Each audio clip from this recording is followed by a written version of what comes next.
জাতীয়তাবাদী দল বিএনপির ৪৬তম প্রতিষ্ঠাবার্ষিকী আজ। রাজনীতির নানা চড়াই উতরাই পেরিয়ে দলটি এখন ইতিহাসের নতুন দ্বার প্রান্তে। দীর্ঘ কারাবন্দী জীবন থেকে সদ্য মুক্তি পেয়েছেন দলের চেয়ারপারসন। সারা দেশের অসংখ্য নেতাকর্মীও কারামুক্ত হয়েছেন। অন্তর্বর্তী সরকারের অধীনে নিরপেক্ষ নির্বাচনের দাবিও পূরণ হবার পথে। সব মিলিয়ে নতুন দিনের স্বপ্ন দেখছে বিএনপি। আরও জানাচ্ছেন নাজিয়া আফরিন।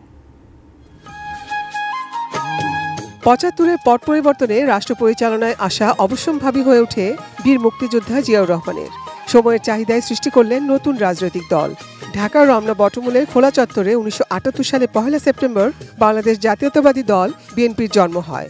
উন্নয়ন আর ঐক্যের দর্শনে ইতিহাসে নাম লেখান জিয়া। চালু করেন বহুদলীয় গণতন্ত্র।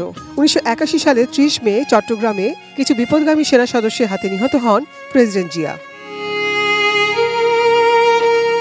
১৯৮২ সালের ২৪ মার্চ তখনকার সেনাপ্রধান HM এরশাদ মাত্র ৩ মাস আগে নির্বাচিত একটি সরকারকে হটিয়ে ক্ষমতা দখল করেন। বিএনপিকে রক্ষায় স্বামী হারানোর শোককে শক্তিতে পরিণত করে গৃহবধূ থেকে রাজনীতিতে আসেন বেগম খালেদা জিয়া। এরশাদের পুরো শাসনামলে বিএনপির রাজনীতি ছিল গণতন্ত্র পুনরুদ্ধারের আন্দোলন।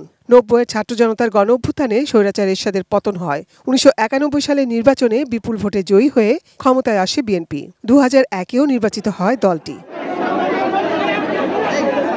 ২০০৬ সালের অক্টোবরে তত্ত্বাবধায়ক সরকার গঠন নিয়ে আওয়ামী লীগের নেতৃত্বাধীন বিরোধী দলের আন্দোলনের মুখে আসে সেনা সমর্থিত 111।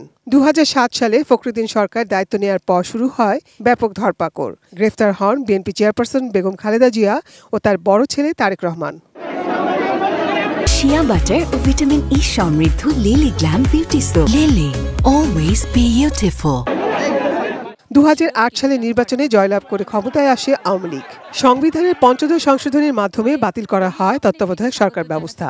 দীর্ঘ ১৬ বছর সুষ্ঠু নির্বাচনের দাবিতে রাজপথে নানা নির্যাতন ও অত্যাচারের শিকার হয় দলটি। দলের চেয়ারপারসন খালেদা জিয়া অসুস্থ অবস্থায়ও কারাবন্দী থেকেছেন বেশিরভাগ সময়।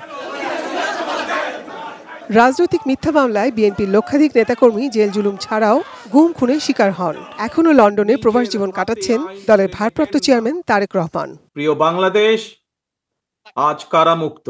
দুর্নীতি, ব্যাংক লুট ও সম্পদের পাহাড়, দ্রব্যমূল্য নিয়ে জনজীবন দুর্বিষহ হলেও নির্বিকার থেকে উন্নয়নের গান গেয়েছে আওয়ামী লীগ। কোটা সংস্কারের দাবিতে আন্দোলনে নামে বৈষম্য বিরোধী ছাত্র সমাজ। সেই আন্দোলনে সমর্থন জানালেও রাজপথে সংযমের পরিচয় দিয়েছে বিএনপি। এমনকি সরকারের নির্দেশে গণহত্যার পর ৫ আগস্ট স্বৈরাচারী শেখ হাসিনা ভারতে পালিয়ে গেলেও দলের নেতাকর্মীদের মধ্যে শৃঙ্খলা বজায় রাখার কঠোর পদক্ষেপ নিয়েছেন শীর্ষ নেতারা। দলীয় শৃঙ্খলা ভঙ্গকারীদের বহিষ্কারও করা হয়েছে দল থেকে। প্রতিহিংসা, প্রতিশোধে লিপ্ত হবেন না দয়া করে। বিচারের ভার নিজ হাতে দয়া করে তুলে নেবেন না। দলের চেয়ারপারসন খালেদা জিয়াকে উন্নত চিকিৎসার জন্য বিদেশে নেবার প্রস্তুতি চলছে। এদিকে দলের ভারপ্রাপ্ত চেয়ারম্যান সহ নেতাকর্মীরাও মিথ্যা মামলা থেকে মুক্তি পাচ্ছেন।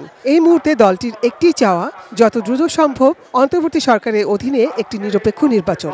এই রক্ত ঝরা বিপ্লবের চূড়ান্ত লক্ষ্য একটি বৈষম্যহীন গণতান্ত্রিক বাংলাদেশ।